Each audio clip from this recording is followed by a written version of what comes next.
Are you really tall and lanky? Have trouble bulking? Watch this. Our next caller is Zach from Illinois. Zach, what's happening? How can we help you? What up? What's up, man? Be here, man. First of all, like everyone else does, I just wanted to thank you for not only this you guys share, but also kind of the mental health and mindset side of things. You know, as a young male growing up in today's age, it's truly been eye-opening. You really transformed my life in such a small amount of time. So sincere thank you for that. Love that, Awesome. man. Right on. Thanks, man. Full background, I'm currently a 24-year-old physical therapy student, former collegiate basketball player. My measurables are 6'6", ranging from 205 to 210 pounds. And I've been lifting consistently for probably 6 or 7 years. During my playing days, I suffered multiple stress fractures due to overtraining and underfueling. I would, even outside of practice times, do more lifts or do more cardio than I should be doing, and then not eating enough. Obviously, it takes a lot of calories to build that back up. So I had a couple stress fractures. But ever since hearing from you guys, my mindset has changed dramatically. So I'm happy I know about you guys now, but I'm wishing I knew about you then, because I would have spent a lot less months in a walking boot and not suffered those. So my main question has to do with bulking and adding size as someone with a taller and thinner frame like I do. You know, it's been hard for me, like the mental side of things too, to engage in a true bulk for, months at a time. I'll add like 5 or 7 pounds, and then I'll lose that within a few months. And it's kind of that same cycle over and over. So I've been falling the same weight for probably 5 years now. So, and then I've also heard, kind of adding to this, just the genetic side of things, that maybe if you have smaller wrists, then it kind of predisposes you to not having as much muscle, or it kind of limits you from that. So overall, just your guys' advice kind of going into this winter, trying to bulk up as a taller, thinner guy, and maybe that genetic piece as well. No, good question. So you're in a different headspace now around, overtraining and all that stuff. 100%, definitely, yeah. Okay. So here's a deal with genetics. Yes, at 6'6", you're probably not going to compete in bodybuilding. However, you were a Division I basketball player. Basketball is there is a lot of explosiveness in it. And basketball players at that level, even though they're tall, they typically have pretty good muscle building genes. You don't typically get to Division I unless you have some pretty damn good athletic genetics.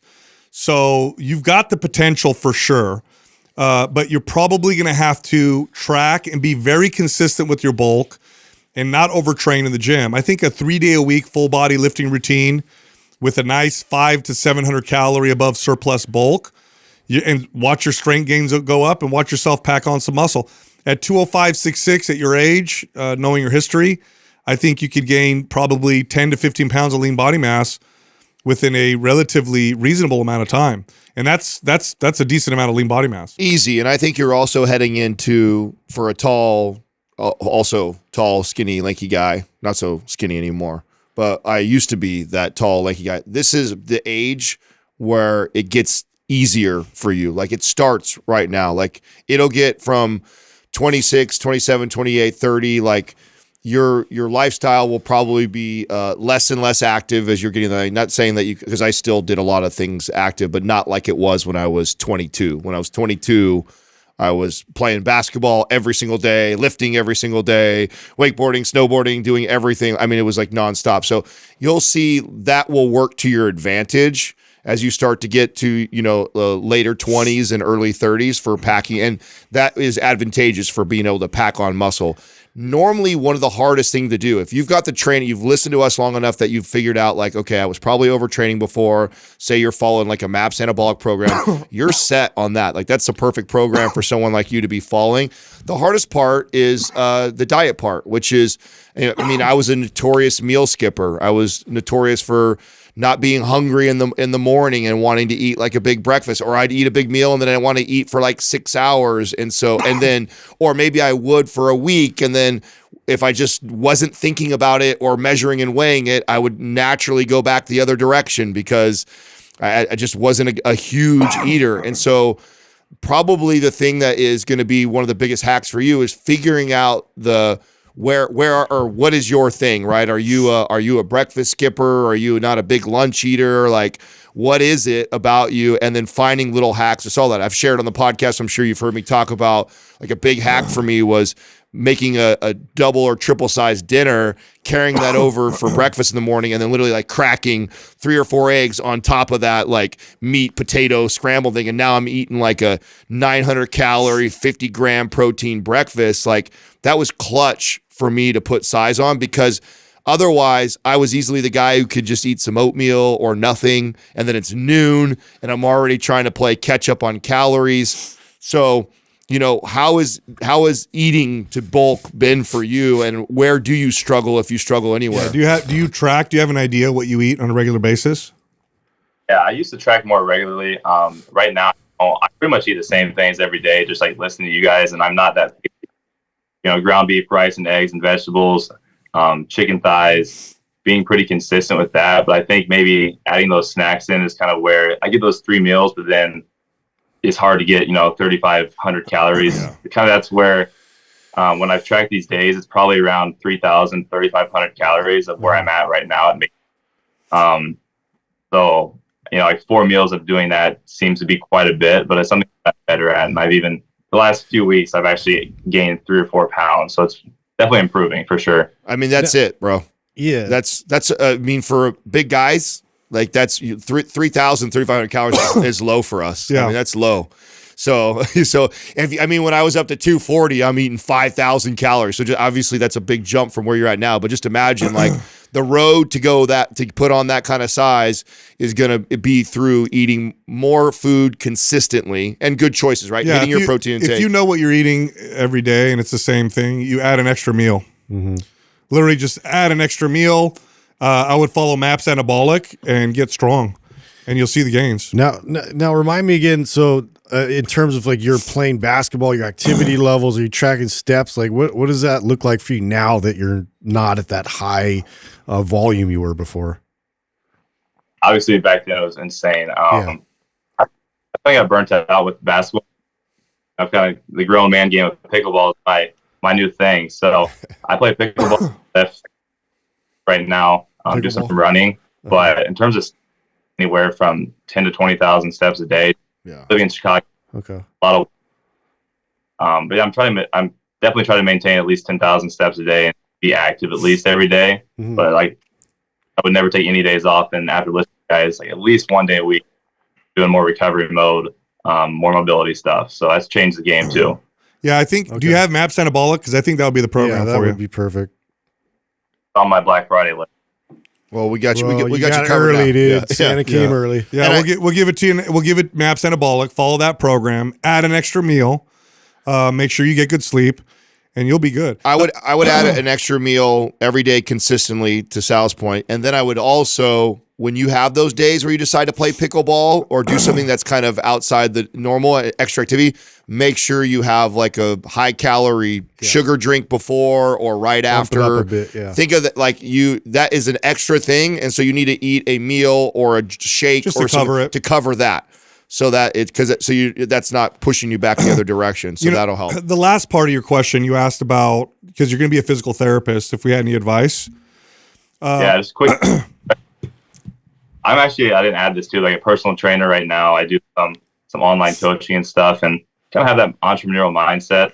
And I was just curious, obviously you guys have built a huge thing with what you guys have now. Just advice from you guys for a physical therapist trying to enter the space and take on more of that entrepreneurial side of things would be great to hear. Well, I've worked with some incredible physical therapists, like some really, really good ones. Great career to have. Complement personal training. I was just going to say the one weakness I saw with physical therapists was they didn't understand traditional strength training that well. Unless they did it themselves, they were excellent at diagnosing and excellent at correctional exercise. But when rehab. it came to traditional progressive overload, compound lifts, squats, deadlifts, presses, rows, the physical therapists I worked with, they taught me correctional exercise. I taught them traditional strength training. Now, the fact that you're also a personal trainer, you've got it. So I would say I would lean heavily, if you stay in the personal trainer space, I would lean heavily on your ability to on your knowledge on correctional exercise. That's going to make you, that'll put you head and shoulders above all the other trainers. Massive demand there. If you go the physical therapy route, I would lean heavily on your knowledge of progressive overload and strength training, where instead of, discharging your patient, okay, we're done. It's like, hey, listen, I can also coach you from where you're at now to where you want to go. It's not physical therapy. At that point now, it's online coaching or personal training.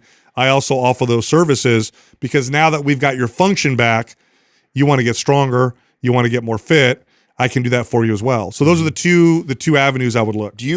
Zach, do you already own Prime and Prime Pro? Is that on your Black Friday list?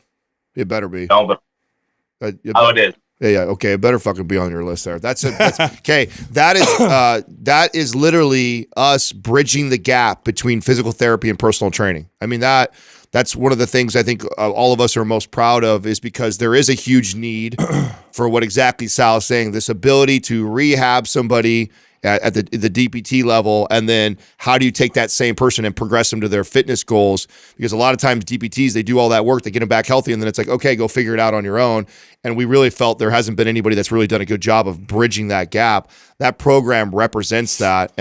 So you'll get a lot of benefit. It'll make a lot of sense to someone like you and what you're going through. So very, very valuable tool for you to have. But yeah, man, I think what you're doing is the best thing you can do, which is experimenting with yourself, with diet and exercise and training, and going through all of our programs and learning that way. Because what you're learning in school for DPT, that's only going to complement that business. That's going to, you're in a good place, dude. I'm actually really excited to hear your journey. I think you're going to be a good trainer, dude. All right, guys, really appreciate it. And I've been continuing to tell our faculty and classmates about you guys. So hopefully continuing to bridge that gap. So Awesome. I can't tell you guys. Awesome. Appreciate it. Thanks, Zach. All right, guys, take care. You got it. Yeah, shout out to the PT I learned the most from. Her name was Lori Matroka. She was incredible. But the one area, and I was so honored when she asked me, she comes to me, she goes, can you teach me traditional strength training? And I taught her deadlifts and overhead presses and bench presses and all that stuff.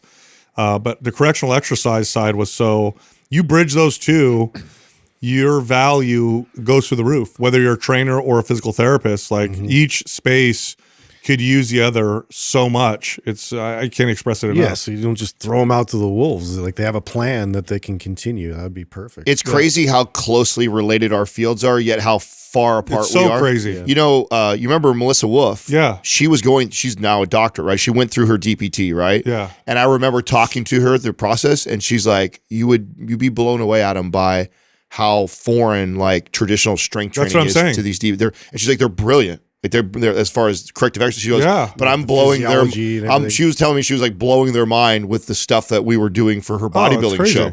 She was like, it was just so foreign to them. So but yet we're so close. It's so wild. So I think this, as having the only other thing I think could add to this type of a person is the psychology. So a therapist. Oh, God. Therapist. Right. Well, now you're looking at if it. you Be could- the perfect clinic. That's a superhero. The trifecta has to be some sort of psychology therapy background with DPT type stuff and personal training. Are you kidding me? Yeah.